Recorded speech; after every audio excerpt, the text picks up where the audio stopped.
What's cracking? It's your homie Ice Cube. Just wanted to address a few things. Everybody been checking out the internet. My man Katt Williams. First of all, I just want to say, we shot that movie over 20 years ago. So, people have different perspectives, and it's been a long time. I also want to say, every comedian that I've worked with, every comedian that I've put in a movie, I only put them in the movie because I thought they was funny. I thought they was perfect for the part. I tried to put them in a position to win. That's what it's all about, I look at from, Chris Tucker and Bernie Mac and Mike Epps, Katt Williams, Ricky Smiley, Michael Blackson, Cedric, Kevin Hart. All these guys I know are funny as hell. I didn't discover them. They were doing their stand-up or doing their thing, and I knew that they were great and that they could act, and that if I have an opportunity, I was gonna give them an opportunity. To me, that's what it's all about. As far as specific things, Katt was 100 on a few things. Most of what he was saying, a couple of things, I just want to clarify. When we bring in a new, comedian, we do have them try out for different roles. So Ricky did give Money Mike a shot.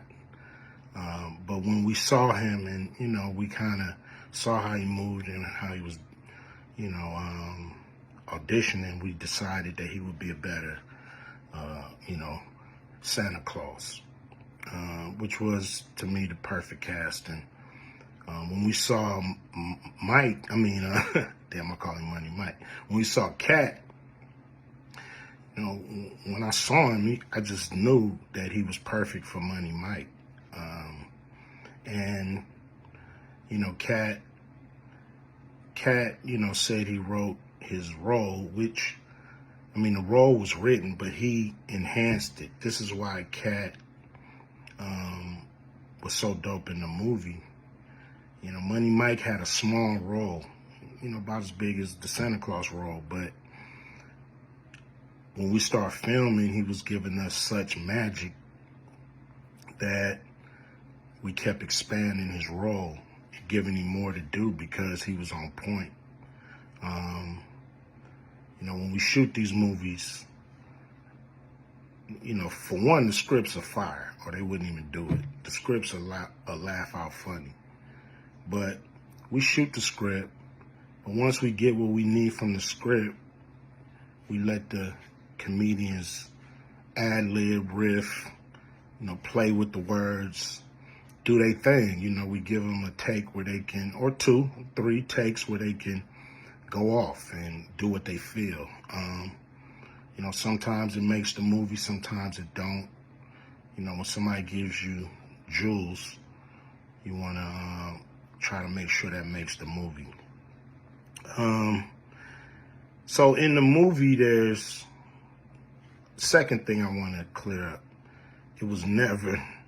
I would never shoot a rape scene in a movie, especially like Friday, where you actually see this happening on camera.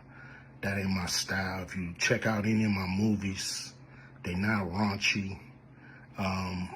We did a movie called Players Club where the subject matter was a little raunchy, but for the most part, even that, we left it to your imagination. So the only reason that kind of stuff is in the movie is because you have 3 villains in Friday After Next. You have Santa Claus stealing presents. You have Damon, just got out of prison, sweating. Craig and Day for the rent money. And then you have Money Mike, a pimp that treats his woman, like a property. So Craig is always fighting the villains in the movie, from the Joker brothers to Debo.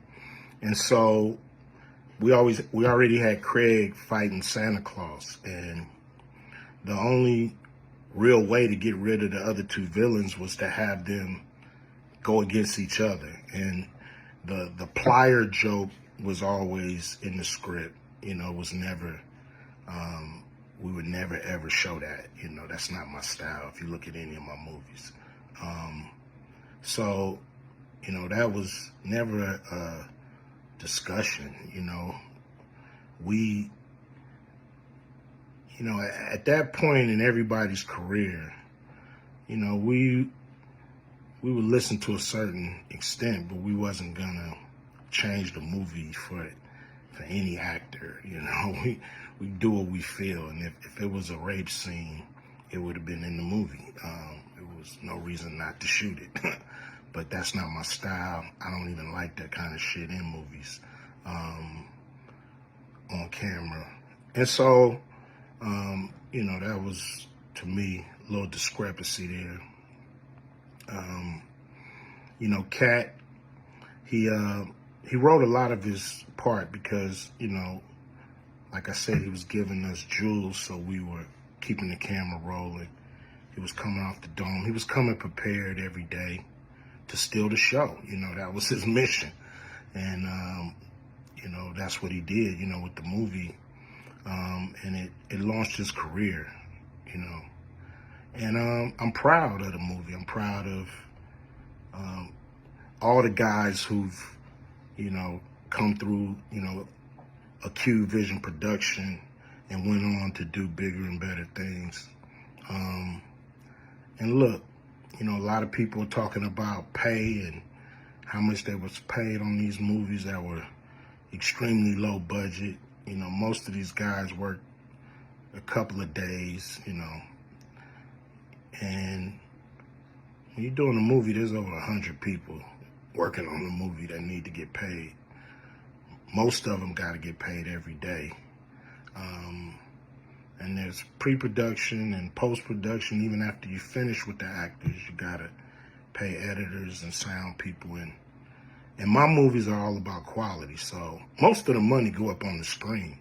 I'm not giving you no bullshit. I'm not giving you no low budget, shit you can laugh at because it's so cheap. So, we try to put all the money on the screen.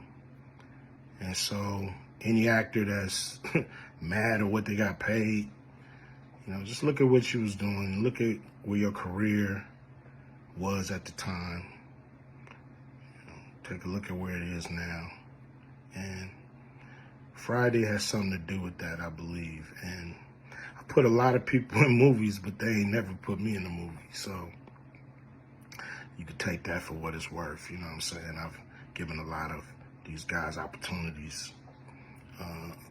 And I still act, so I'm waiting for a call. I ain't got to produce everything or write everything. I got love for all the comedians that I've worked with. Got, much love for Katt. He spoke up for me a lot. And I just wanted to be clear and clarify some things. And shit, man. I hope y'all have a good 2024. Yeah.